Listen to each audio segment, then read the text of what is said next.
Hello and welcome to the knowledge source. Recently, Madhya Pradesh government has said that world's largest floating solar plant will be set up in Madhya Pradesh and this plant will be completed by the year 2022-23. तो आज के session में हम जानने की कोशिश करेंगे ये नया जो सोलर प्लांट सेटअप करने की बात कर रही किया जा रहा है और ये जो प्लांट है वो फ्लोटिंग सोलर प्लांट होगा और ये मध्य प्रदेश में सेटअप किया जाएगा और ये स्टार्ट कर देगा फंक्शनिंग बाय द ईयर 2022-23। और इसके बाद इस सेशन में हम डिस्कस करेंगे कि इंडिया कहाँ पे स्टैंड करता है in terms of producing the renewable energy और इंडिया ने किस तरीके से अपने आप को इम्प्रूव किया है, जो कि रिन्यूएबल एनर्जी के टर्म पे कितना इंप्रूवमेंट है, ये सब कुछ हम इस सेशन में डिस्कस करेंगे। तो चलिए स्टार्ट करते हैं। स्टार्ट करने से पहले मैं आपको बता दूं, अपने टेलीग्राम चैनल और फेसबुक चैनल से आकर जुड़ सकते हैं, जिसके लिंक डिस्क्रिप्शन में मेंशन्ड है। सो देखिए, अभी एमपी के गवर्नमेंट ने ये अभी अनाउंसमेंट किया है कि जो वर्ल्ड का largest floating solar power plant हो जो है ये सेटअप किया जाएगा बाय द ईयर 2022-2030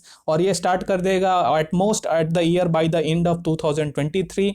और इसके बारे में बात करें, ये जो पावर प्लांट है ये नियर ओमकारेश्वर डैम में ये सेटअप किया जाएगा और ये इसकी जो फिजिबिलिटी है इसकी कंडक्ट किया जा चुका है, इसमें कि वर्ल्ड बैंक के असिस्टेंट के द्वारा इस पर किस तरीके के इम्पैक्ट पड़ेगी अगर ये प्रोजेक्ट सेटअप किया जाएगा, तो क्या इन्वायरमेंटल चैलेंजेस हो सकते हैं, तो ये सब कुछ इसे सब देखा जा चुका है ऑलरेडी। सो इसमें एमपी के गवर्नमेंट ने एडिशनली अपने आप को ये जो इस तरीके की अगर बात करूँ किस तरीके प्रोजेक्ट हैम्परिंग है या क्या इन्वायरमेंटल और सोशल इम्पैक्ट हो सकते हैं प्रोजेक्ट की, ये इस तरीके के एमपी के गवर्नमेंट ने अपने आप भी इसकी प्रोजेक्ट की पूरी तरीके से जांच करवा ली है और ये जो प्रोजेक्ट को अभी ग्रीन सिग्नल मिल चुका है। सो अगर हम बात करें इस प्रोजेक्ट के बारे में, तो ये जो प्रोजेक्ट है ये पूरी तरीके से फ्लोटिंग सोलर पैनल इसको एस्टेब्लिश किया जाएगा। इसमें जिसकी अगर प्रोड्यूसिंग की बात करेंगे किस तरीके की इलेक्ट्रिसिटी प्रोड्यूस होगी, तो इसमें ये अराउंड जो 600 मेगावाट तक की पावर जनरेशन कैपेसिटी इसमें होगी अगर ये सोलर पावर प्लांट जो है ये पूरी तरीके से एस्टेब्लिश हो जाता है। इसमें जो ये सोलर पैनल्स जो होंगे वो बैक वाटर्स में ओमकारेश्वर डैम के है उसमें सेटअप किए जाएंगे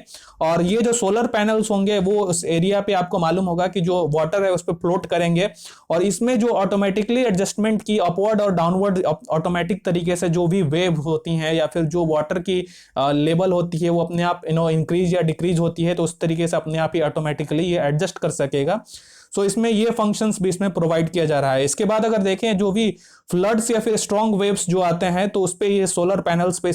किसी तरीके के इम्पैक्ट ना हो सके या फिर किसी तरीके के नुकसान ना हो सके अगर इस सोलर पैनल्स को, तो ये सब भी इस प्रोजेक्ट के अंदर ध्यान दिया गया है, जिसके चलते ये टोटली ऑटोमेटिक फंक्शनिंग प्रोजेक्ट है ये, अगर मैं बात करूं। सो अगर हम देखें कि किस तरीके के बेनिफिट्स हो सकते हैं, ये बहुत ही इंपॉर्टेंट है कि अभी क्या हम देखेंगे कि किस तरीके के बेनिफिट होते हैं अगर सोलर पावर प्लांट जो है वो फ्लोटिंग सरफेस पे बनाया जाता है as compare to installation on any ground surface, तो किस तरीके के बेनिफिट्स होते हैं। देखिए,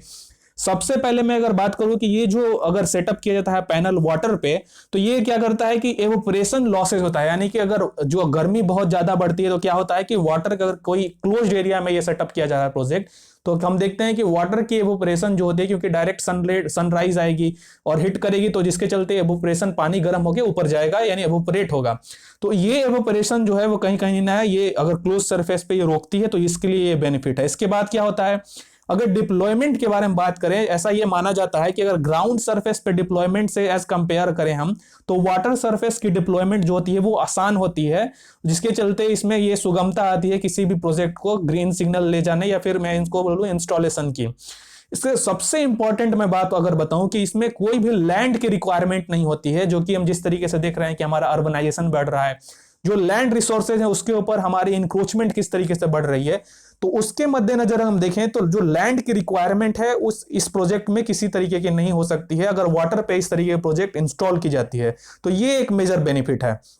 इसके बाद अगर हम देखें वाटर अवेलेबल जो होता है जो इस एरिया में अगर वाटर सरफेस पे इंस्टॉल करेंगे, तो ये क्लीनिंग करने में जो पैनल्स होते हैं वो बहुत ही आसानी होती है। जैसे अगर सपोज कीजिए आप राजस्थान में अगर इस तरीके के प्रोजेक्ट इंस्टॉल करते हैं, तो वहां पे एज अगर हम देखें तो वाटर की जो ड्यूरेशन होती है कि सुबह से शाम तक की जो, या फिर वाटर जो मैं सन रेडिएशन की बात करूं तो वो सन रे जो होती है वो बहुत ही लंबे समय तक रहती है और बिना अनहिंड्रेंसेस वो आती है। लेकिन क्या होता है कि जो अगर हम राजस्थान के डेजर्टेड एरिया में अगर इस तरीके इंस्टॉलेशन प्रोजेक्ट होता है, तो ये सैंड ड्यून्स होती हैं या फिर जो सैंड वेव्स आते हैं, तो उससे क्या होता है कि पैनल पे ये जम जाता है, जिसके चलते वाटर या जो इलेक्ट्रिसिटी जनरेशन में जिस तरीके की रेज चाहिए वो नहीं मिल पाती है, और इसे फिर बार बार हमें साफ करना पड़ता है। लेकिन वाटर से क्या होगा कि अगर ये, क्योंकि वाटर में ही अवेलेबल है, तो इस तरह को आसानी से इसको क्लीन किया जा सकेगा, ये बेनिफिट होंगे।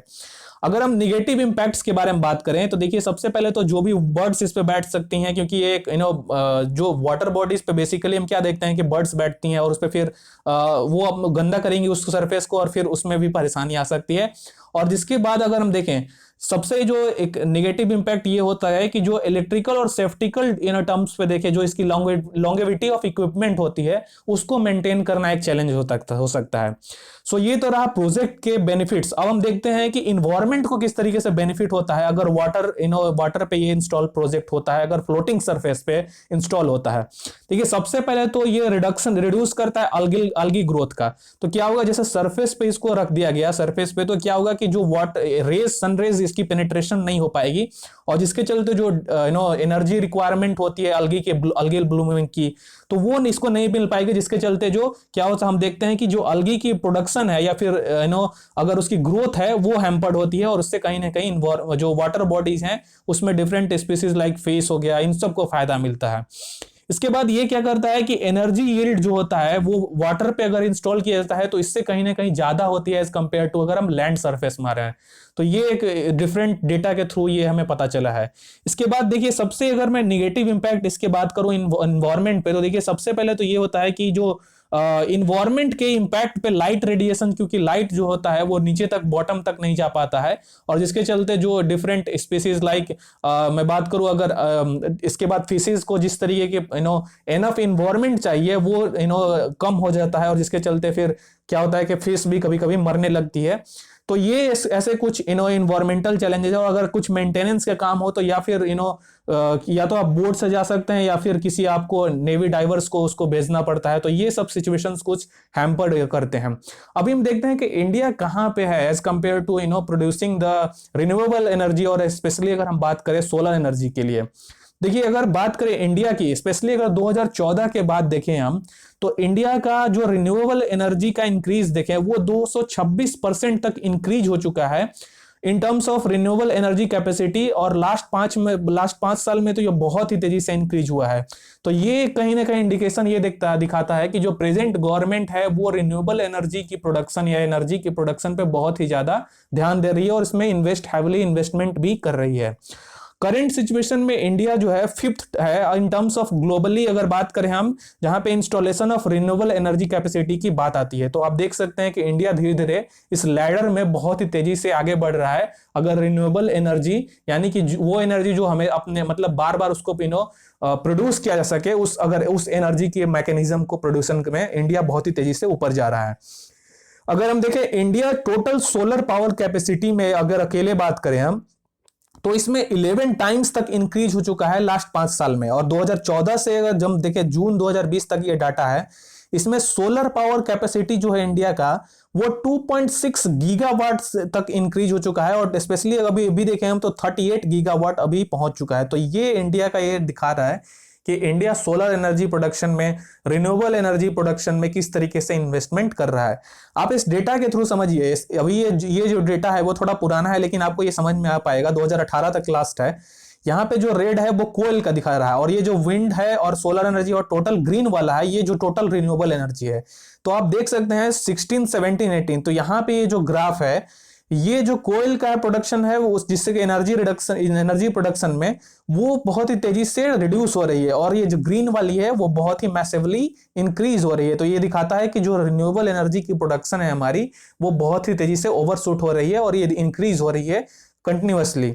सो अगर हम देखें टोटल कैपेसिटी में, ये आप देखिए ये जो ग्राफ है, ये यहाँ पे 53.4% जो है वो टोटल एनर्जी हमारा अगर हम देखें जो प्रोडक्शन में वो अराउंड कोयल से आता है। इसके बाद रिन्यूएबल एनर्जी जो होती है वो अराउंड 36.2% है। ये 2020 का ग्राफ है, तो आप देख सकते हैं। और इसमें भी टोटल हाइड्रो प्रोजेक्ट देखिए 12.3%, वाइंड से जनरेट होने वाली एनर्जी 10% है, और सोलर एनर्जी स्पेशली बात करें तो 9.8% है अभी के सिचुएशन में। 2020 मार्च तक का ये ग्राफ है। तो आप देख सकते हैं कि जो हमारी टोटल इन्वेस्टमेंट जो होती है रिन्यूएबल एनर्जी के लिए, वो प्रेजेंट गवर्नमेंट इस पे बहुत ही ज्यादा इंफेसिस दे रही है, और इसमें कहीं ना कहीं हमें एक मैसिव इंप्रूवमेंट देखने को मिल रहा है as compare to any other countries all over the world. तो ये अभी एग्जिस्टिंग सिनेरियो है अगर हम बात करें रिन्यूएबल एनर्जी और स्पेशली अगर सोलर एनर्जी के टर्म्स में हम बात करें। तो मैं आशा करता हूं कि इस सेशन में आपको कुछ नया सीखने को मिला होगा। So that's it for today, thank you as always for joining.